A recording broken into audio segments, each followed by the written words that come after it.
তো আপনারা সবাই দেখতেই পেলেন যে আমাদের গরুটা কিভাবে আমাকে লাথি মেরে উড়িয়ে দিল। তো যার যাতে আমরা কি করলাম না করলাম সবকিছু নিয়ে থাকবে আজকের ব্লগ। সো হ্যালো এভরিওয়ান, আসসালামু আলাইকুম। কেমন আছেন সবাই? আশা করছি সবাই অনেক বেশি ভালো আছেন। আমরাও ভালো আছি আলহামদুলিল্লাহ। প্রতিবারের মতন এবারও আমাদের দুইটা গরু আনা হয়েছে। তো বাহিরে অনেক বৃষ্টি হচ্ছিল, হঠাৎ করে আব্বু এই বৃষ্টির মধ্যে এই গরুটা নিয়ে এসেছে। তো এখন হচ্ছে সবাই মিলে আমরা গরুকে খাওয়াচ্ছিলাম। আর ছোট থেকেই আমার লাল গরু অনেক পছন্দ, তো এই জন্য আমাদের বেশিরভাগ প্রতিবার লাল গরুই কেনা হয়। তো এখানে আছি আমি, আম্মু আর আমার মামাতো ভাই, আমার মামাতো বোন।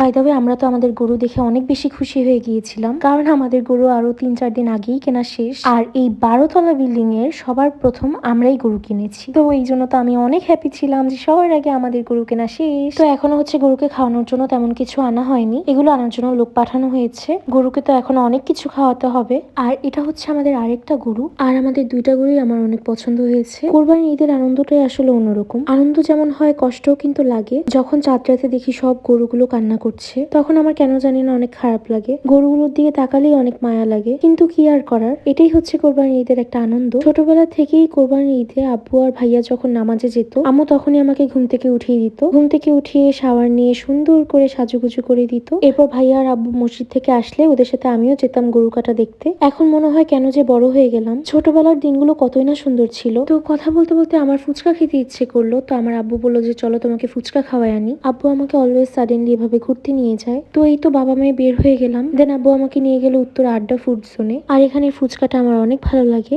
আমি আর আব্বু প্রায় সময় এখানে এসে ফুচকা খাই। আর এই তো এখানে আমি কিছু স্ন্যাপ নিচ্ছিলাম। আর কালকে ঈদ, আমি এখনো মেহেদিও লাগাইনি। কেন জানি আমার এই ঈদে মেহেদি লাগাতে একটু ইচ্ছে করছে না। দেখি যদি মেহেদি লাগাই তাহলে নেক্সট ব্লগে ইনশাল্লাহ অবশ্যই আপনাদের সাথে শেয়ার করব। আর রাস্তাঘাট এত ফাঁকা দেখে তো আমার খুবই ভালো লাগছিল। তো এই তো মনে হচ্ছে আবার বৃষ্টি হবে, তো আমরা বাসায় চলে আসলাম। আর বাসায় আসতে না আসতেই দেখছি আবার বৃষ্টি শুরু হয়ে গেছে। বৃষ্টি কিন্তু আমার অনেক ভালো লাগে। আর আজকে আমার মনটাও ভালো ছিল না, কারণ আমি আমার ভাইয়া ভাবিকে অনেক মিস করছিলাম, কারণ ওদের ওখানে জার্মানিতে আজকে ঈদ। তো কি আর করার, সবাই দোয়া করবেন ইনশাল্লাহ যাতে আমরা নেক্সট ইয়ার একসাথে ঈদ করতে পারি। তো এই ছিল আমার আজকের ব্লগ। আর ঈদে কি করে না করে সবকিছু আপনাদের সাথে শেয়ার করব ইনশাল্লাহ। দেখা হবে নেক্সট ব্লগে। আল্লাহ হাফিজ।